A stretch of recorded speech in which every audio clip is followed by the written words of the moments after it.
Le parcours que je vous propose pour ce dimanche 11 janvier 2026, c'est de loin le plus optimisé que j'ai jamais conçu pour la forêt de Montmorency.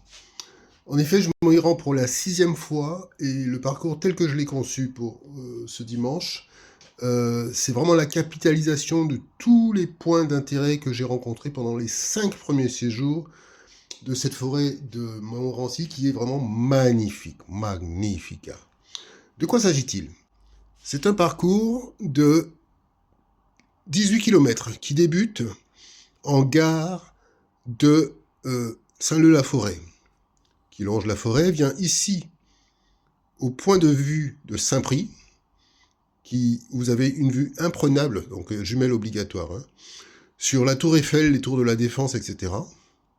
D'accord. De là, nous allons poursuivre par la route du Lavoir pour rejoindre Montlignon. Et ici, la fameuse Vierge Noire, moment magique de rencontre en pleine forêt, qui m'a beaucoup séduit la dernière fois. Et ensuite, nous allons voir la deuxième Vierge, là, vers la Croix Blanche, ici. Parcours très intéressant ici. Vous avez la deuxième Vierge, celle que j'avais rencontrée en premier, avant de me rendre compte que je m'étais trompé la dernière fois. Ça m'avait rallongé le parcours de 10 km, mais il fallait vraiment que je trouve cette Vierge Noire avant la tombée de la nuit, quoi. Et donc, de là, on va redescendre sur le château de la Chasse, incontournable, hein, de la forêt de Montmorency.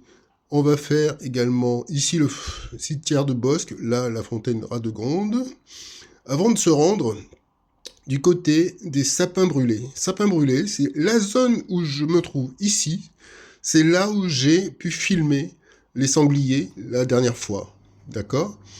Donc il y aura du gros, c'est très peuplé, hein, d'accord? Puis de là, grand classique, on rejoint l'étang de Saint-Godard, on descend vers Taverny, l'église Notre-Dame, le cimetière, et on rejoint la gare de Taverny. Voilà. En termes d'organisation, pour un départ à Gare du Nord à 9h26, eh ben déjà on arrive à 9h53 en gare de Saint-Leu-la-Forêt. Et si on attend les retardataires à ce point de rendez-vous jusqu'à 10h, on va dire qu'on commence la marche. Pour revenir, si on compte à raison de 3 km/h, ce qui est une moyenne tout à fait